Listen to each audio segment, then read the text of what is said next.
Okay, welcome back. We're here at the table with Lori, and she's going to take us through what a typical craniosacral assessment and treatment might look like.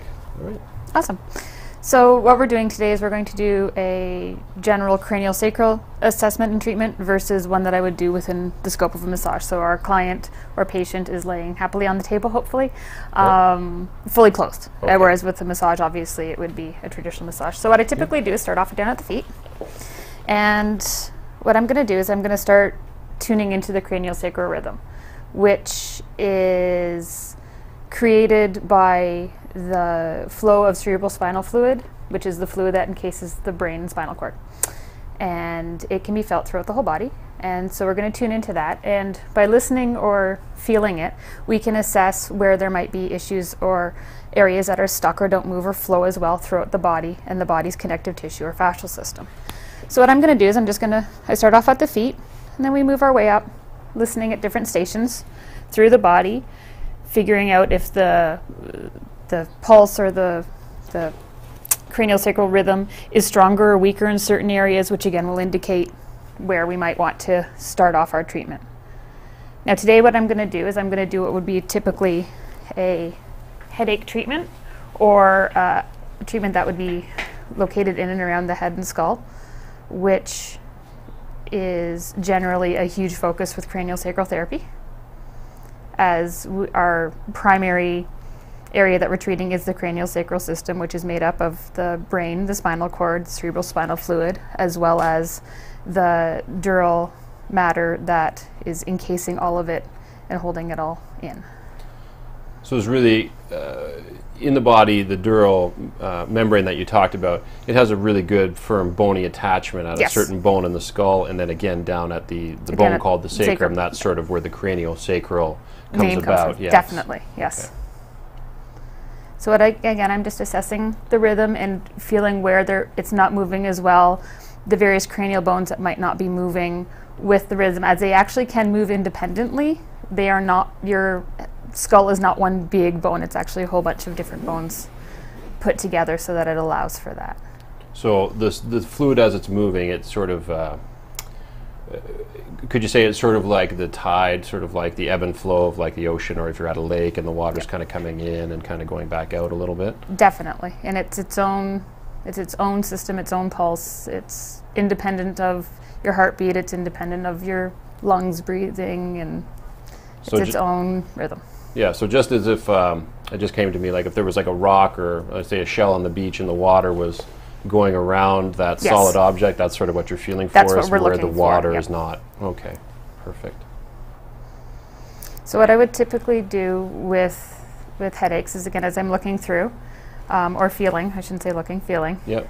as I'll start off typically by releasing the fascia, or the looking to release the cranial, what we call the occipital cranial base, which is down at the base of the skull where it meets the spine. And the muscles in there typically get very tight, as well as the fascia around them. So what we want to do is we want to look to release that. And so just by gently setting my hands in that area, I will wait for that to soften. My client might be feeling decreased pressure in that area. They might feel heat radiating. They might feel a little chilly. They might feel like they want to take a deep breath. This is all very typical signs and symptoms of fascia releasing in the body. So right in this area, it's hard to see where Lori's got her hands, but right in this area is the base of your skull. This is your skull here, so she's lying on her back. This is the back side of her head, and what Lori's got her hands on is right at this area of the bones. And you can see on my skull here, there's all these different outcrops, and this is all attachment points for muscles at the base of your skull and right your neck. So she's got her fingers right in through here, and her thumb sort of on the occipital bone here. This is this orange colored bone in here, and she's just holding for a release. And then once we have a release in there and everything starts to feel better, I'll again start to do a bit of assessment and see what's changed, because that may change different areas of the body. and either head down to shoulders if that's what's causing it. If it's migraine, it's typically more up within the skull. Again, with concussions, this is huge, releasing any of the restrictions that I can find around the brain itself. And then again, I will place my hands there. So if let's say she had a restriction in here, I'm just going to gently set my hand there, hang out, wait for it to release, wait for change. Again, wait for that deep breath, softening of the tissue, more space.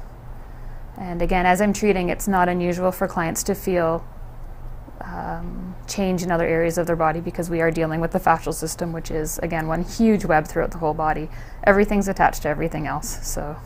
So you might be working on her forehead and she may actually feel like some warmth, let's say. Yes. A warm feeling or a tingling in her foot. Yes. Which wouldn't be necessarily uncommon. It Nope. may be uncommon for the person on the table, but as you as a therapist to hear that, that's kind of That would be great. something Yep.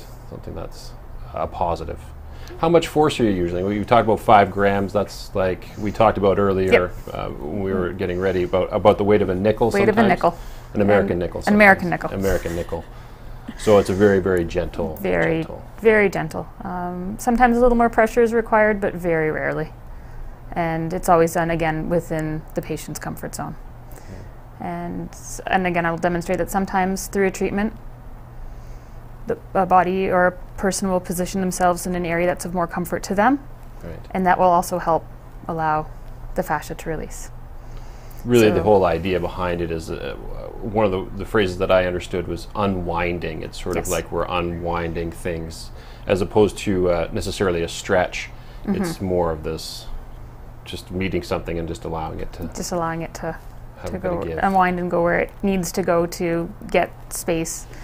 And again, this all ends up coming back and connecting into the central nervous system of the body. So by removing barriers through the body, it's allowing the brain and spinal cord to communicate with the body in a much more effective way. And therefore, people typically feel better because they produce less effort to get signals from point A to point B. So that's kind of the utmost goal of this, is to allow the brain and spinal cord to communicate better with all the areas of the body, whether it's organs or muscle or ligaments or whatever it is that needs. Yeah, for those watching, that's all the nerves that all the nervous feedback goes directly into the spine before it goes up into the higher brain center. So having that roadway cleared is always beneficial. So again, if I were to find something through the shoulder, same thing, hand above, below, look into the area.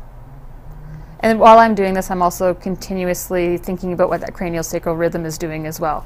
As I feel it change, you'll feel it soften and become more consistent throughout the body, then we know that a good change has happened and the body's able to communicate better as well. So this is, and again, this isn't something typically the person you're treating might say something like they feel warmth in their foot or they feel their hip moving, but they may not be able to sort of articulate in words exactly what you're feeling. Exactly. Okay. I've had clients where I'm like, wow, this feels really amazing at your shoulder, and they're like, oh, I don't feel anything at my shoulder, but my knee is really cranking out some heat now. So sometimes what I feel and what they feel are two different things, but the end result is reduced headaches, reduced knee pain, reduced whatever it is that our intention of that treatment is. Because as odd as it kind of sounds sometimes, the knee actually can be the one that's the problem that's really contributing to the headaches. Yes. You know, the one saying I was taught is the area of disease is not always the area of dis-ease. So what's causing it isn't always where the pain is felt. Right. It's more, like you said, it's a dis-ease as opposed to what we think of like a pathogen, a flu or something like that. It's just an area. Sometimes pain can kind of be a bit of a liar. It tells a bit of a fib. It's not that the person's not experiencing the pain, but that they actually... It's where it is isn't always the true cause. Okay, that's fantastic. So, I want to thank Lori and Darcy for coming in today. That was really awesome for them to do that. And coming up after the break, I'm going to be taking you through a stretch for your lower spine. And you don't want to miss it. So please stay tuned to Massage Matters on Community Connection, only on Rogers TV.